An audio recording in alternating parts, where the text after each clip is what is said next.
I'm Charlie Klauer. I'm a research scientist at the Virginia Tech Transportation Institute, and I'm an associate professor in the Virginia Tech Industrial and Systems Engineering Department. And I do research on driver distraction, driver drowsiness, but primarily with teen drivers, and really trying to better understand how we can keep teens safe on our roadways.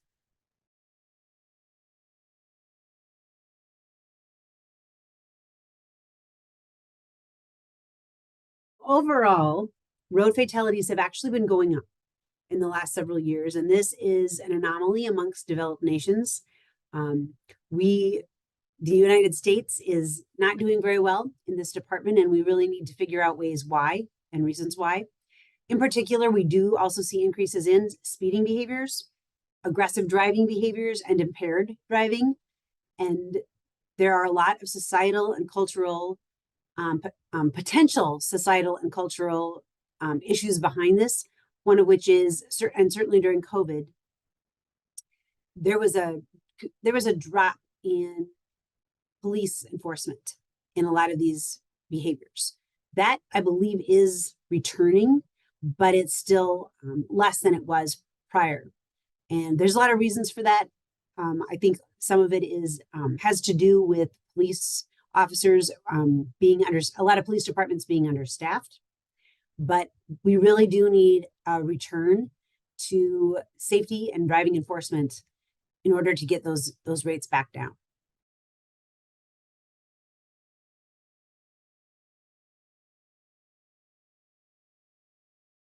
The US DOT is pushing forward this notion of a safe systems approach to improving driving safety in the United States. And a safe systems approach does a lot of things, but one of those things is that instead of blaming the driver, everyone is responsible.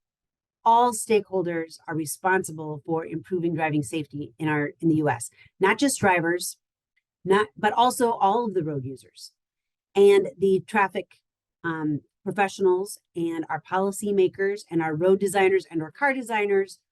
All of us must do what we can to improve driving safety.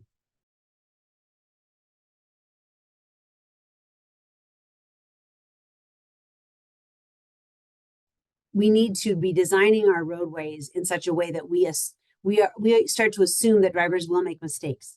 We are all human and none of us are perfect. And so we need to be building in more ways to allow for some errors to occur without it resulting in a fatal crash. So some of those things are improving road design, increasing the number of roundabouts. Roundabouts reduce fatalities significantly. Where we know that there's speeding is a problem, we need to develop better ways to narrow lanes, and which I know sounds counterintuitive, but when we narrow those lanes, we actually are reducing speeds.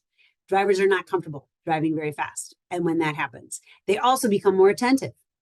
And so driver distraction, we know, is increasing. And there are ways to also bring drivers' attention back to the forward roadway in ways that really improve overall safety. So those are some of the things that I think we need to be thinking about and considering and doing in order to really reduce these fatalities again.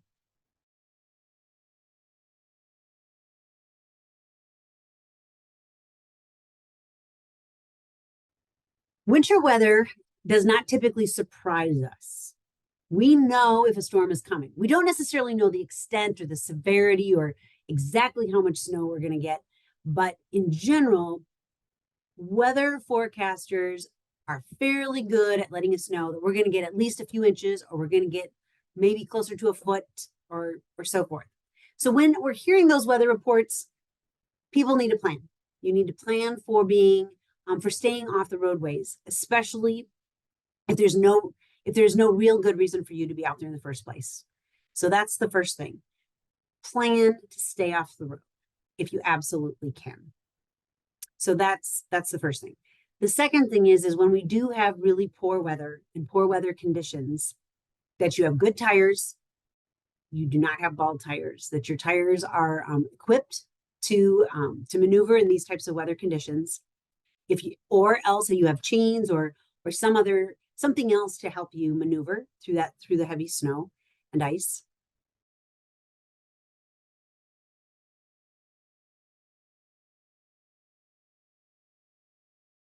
When you are out there in these poor conditions, really, really work to go speeds that you do not need to use your brakes in a rapid fashion.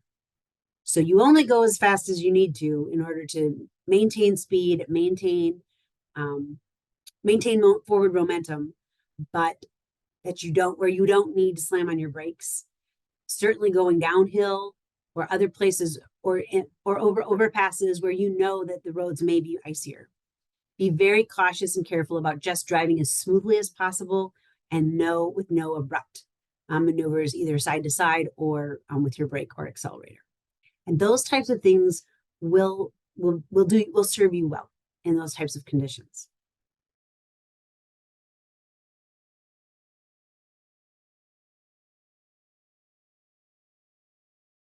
For distracted driving, really the risks are occurring for a distracted driver during the distraction.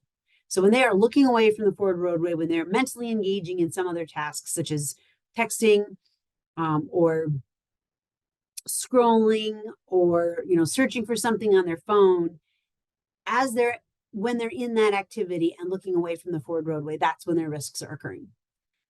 Anytime you look away from the forward roadway, and we have found, our data has shown that 2 out of 6 seconds will significantly increase crash risk. And so things happen on the roadway very quickly. And drivers must be able to respond to those changes very quickly. So when you're looking away, that's when the risks are occurring. For drowsy driving or fatigued driving, it's a little bit more insidious, honestly, and it's a little bit more chronic.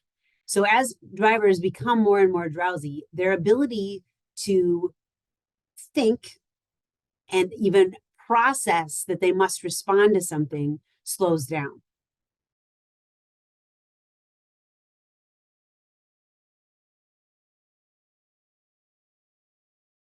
Anecdotally, I have video of teen drivers looking down to change the radio station as they're going through an intersection where the traffic light has just changed.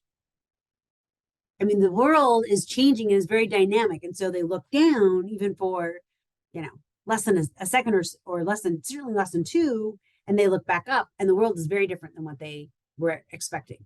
And then they must respond to that.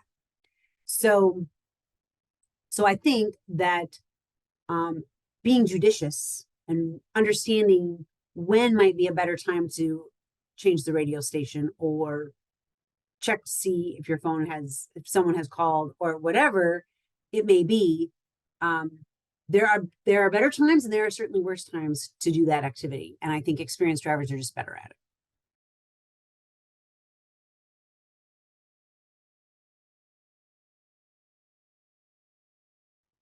In order to become a good driver, to become a skilled driver, they must practice.